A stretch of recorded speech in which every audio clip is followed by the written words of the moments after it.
ఇస్తామని చెప్పి కొన్ని వేల ఇళ్ళు, చెర్ల పక్క పంటే ఉన్నాయని కొన్ని వేల ఇళ్ళు, ఇది గవర్నమెంట్ భూములలో ఉన్నాయని చెప్పి కొన్ని వేల ఇళ్ళు, 50 ఏళ్ళుగా 60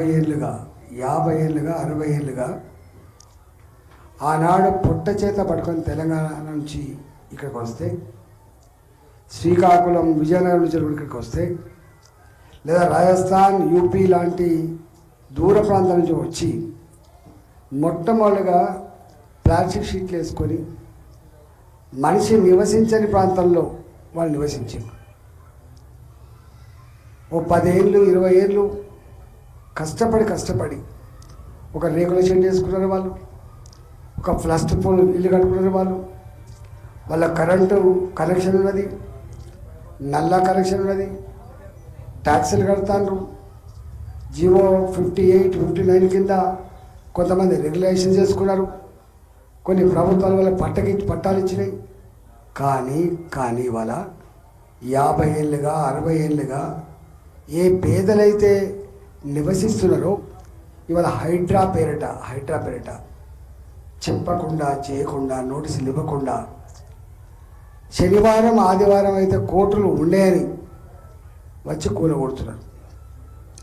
ఇవాళ పొద్దున ప్రతి నిత్యం మా ఇంటి దగ్గర కొన్ని వందల మంది, బిడ్డ మేము 50 ఏళ్ళ క్రితం కట్టుకున్నాం బిడ్డ, ఇప్పుడు వచ్చి వాడు టేప్ పట్టుకొని వచ్చి కొలుతాడు, వాడు పేరు రాసుకపోతాడు, పోతే ఆయన ఓడి బెదిరిస్తాడు. అంటే ఒక్క మాటలో చెప్పాలంటే ఈ కొత్త ప్రభుత్వం రేవంత్ రెడ్డిని ముఖ్యమంత్రిని ఎన్నుకున్న పాపానికి ఇవాళ హైదరాబాద్ ఉన్నటువంటి పేద కాలనీలలో నిద్ర లేదు, కంటి మీద కొనుక్కు లేకుండా పోయింది.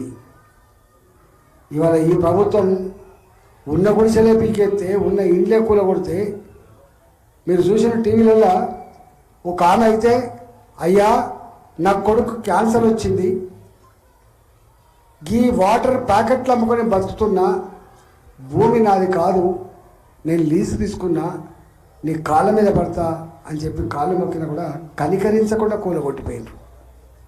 నిన్నగాక మొన్న ఈ కూకట్పల్లి, మీ పక్కకు ఉంటుంది కూకట్పల్లి, నల్లచెరు, వాళ్ళు ఎప్పుడో పాపం కుటుంబాన్ని వచ్చి 10 మందికి అన్నం పెట్టి జీవనం కొనసాగించే కుటుంబం ఆ కుటుంబం. మెల్లమెల్లగా లోన్ తెచ్చుకొని ఈ ప్రభుత్వం ఆ పిల్లగాడిని నౌకరీ ఇవ్వకపోయినా కూడా నౌకరి మీద ఆశపడకుండా నౌకరు దొరకదని చెప్పి భావించి అక్కడ నల్ల చెరువు కాడ పట్టా భూమిని లీజ్ తీసుకొని షెడ్ వేసుకొని కాలం గడుపుతుంటే పొట్ట పోసుకుంటూ ఉంటే మన కూలగొట్టింది. వాళ్ళ అమ్మ అన్నది, నా కొడుకుకి ఇట్లున్నాడు, నా కొడుకుకి ఇట్లున్నది, ఒక 3 గంటలు టైం ఇవ్వండి మాకు, మా సామాన్లు తీసుకుపోతామని చెప్పి కాళ్ళ వేళ్ళ పడ్డప్పటికి కూడా కనికరించకుండా కళ్ళ ముందే చెమట పైసలతో నిర్మించుకున్న షెడ్లన్నీ కూలిపోయినాయి. ఎక్కడో శ్రీకాకుళం నుంచి వచ్చిందా పాపం, మొత్తం కుటుంబం అంతా ఆ ఫ్లెక్సీ షాపులనే పడుకుంటాను, ఆ ఫ్లెక్సీ షాపులనే తింటాను, ఆ ఫ్లెక్సీ షాపులనే పనిచేస్తారు. వాళ్ళే లేబర్, వాళ్ళే ఓనర్. దానికి ఫ్లెక్సీ షాపులలో పడుకుంటే ఆ వాసన క్యాన్సర్లు వస్తాయని తెలిసి కూడా ఆ ఫ్లెక్సీ షాపులో పడుకుంటారు. వాళ్ళు మెల్లమెల్లగా కష్టపడి ఒక 30 ఏళ్ళు కష్టపడితే ఒక మిషన్ కొనుక్కుంటారు వాళ్ళు. అయ్యా ఈ మిషన్ తీసుకుపోతామని చెప్తే మిషన్ తీసుకుపోయిన కూలగొట్టి దాని మీద డోజర్ ఎక్కించి సార్ 40 పేషెంట్లు ఒక గిట్లా చేస్తాను. ఇక్కడ అంటే కనికల్లో కూడా చేస్తాను. ఇవాళ హైదరాబాద్లో పేదలు ఎవ్వరు కూడా నిద్రపోతలేరు. ఏ కలెక్టర్ ఫోన్ చేసినా మేము కూలగొట్టాం సార్ అంటాడు, ఏ మంత్రికి ఫోన్ చేసినా సమాధానం లేదు, ఏ అధికారికి ఫోన్ చేసినా సమాధానం లేదు. కానీ కూల్చిపోతే మాత్రం కొనసాగుతున్న విషయం మీకు తెలుసు. పేపర్లలో రాస్తలేరు, టీవీలలో చూపిస్తారు, పెద్ద టీవీలు, చిన్న పిల్లలు సెల్ ఫోన్లలో తీసి అవి సోషల్ మీడియాలో అయితే తెలుస్తానే తప్ప నాలాంటి వాళ్ళకి తెలుస్తాను తప్ప అందరికి తెలుస్తలు. ఇట్లా రేవంత్ రెడ్డి సర్కార్, ఈ కాంగ్రెస్ పార్టీ ఎంతమంది పేదల కళ్ళల్లో మట్టి కొడుతుంది, ఎంతమంది జీవితాలను బుగ్గిపాలు చేస్తుంది, ఇవాళ ఎంతమంది జీవితాలతో ఆడుకుంటుందో ఇవాళ రేపు తేల్చుకునే సందర్భం వచ్చింది. 9 నెలల్లో మనం అనుకున్నాం ఈ రేవంత్ రెడ్డి ముఖ్యమంత్రి అయితే ప్రతి ఆడబిడ్డకు 2,500 రూపాయల పెన్షన్ వస్తానుకున్నాం, గౌరవపూర్తి వస్తాను.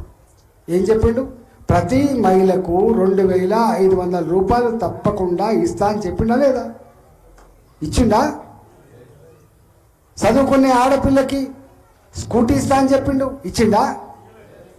కేసీఆర్ ఇచ్చే 1,00,000 రూపాయల బిషాదేంది, నేను తులం బంగారం ఇస్తా అని చెప్పిండు, కళ్యాణ లక్ష్మి కింద పెళ్లి చేసుకుంటూ ఇచ్చిండా?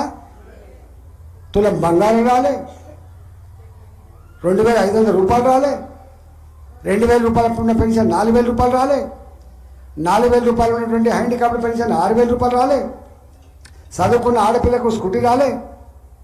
ఇవాళ ఇవన్నీ ఏవి రాకపోగా ఒక్కటి మాత్రం ఇచ్చిండు, ఆర్టీసీ బస్సులో ఫ్రీగా పోయి రాపోండి అని. ఎంతమంది పోతారు, ఎంతమంది వాడుకుంటారు? ఆ బస్సులో సక్కగా లేవు. అంటే చెప్పిన 100 హామీలలో ఒక్క బస్సు చేసి ఇవాళ అనుభవిస్తున్న ప్రజలు ఇల్లు కళ్ళ ముందే కూలిపోతున్నాయి, బతుకులు ఆగమైపోతున్నాయి. దీనికి మూల్యం చెల్లించక తప్పదని మేము మాటలు అంటున్నాం. నీ అబ్బాయి జాగిరా అని చెప్పి మాటలు అంటున్నాం. నీకేం 50 ఏళ్ళ కోసం అధికారం ఇవ్వలే, నీకేం 20 ఏళ్ళ కోసం అధికారం ఇవ్వలే. నీ బతుకు మళ్ళీ 5 ఏళ్ళు. కేసీఆర్ కూడా గిట్టిన విరమీకిండు. ఏమైపోయింది కేసీఆర్? దెబ్బ కొడితే దిమ్మ తిరిగిపోయింది. ఇవాళ రేవంత్ రెడ్డి 9 నెలలు అవుతుంది. ఇంకా ఉంటే గింటే ఒక 3 ఏళ్ళు ఉంటాడు కావచ్చు.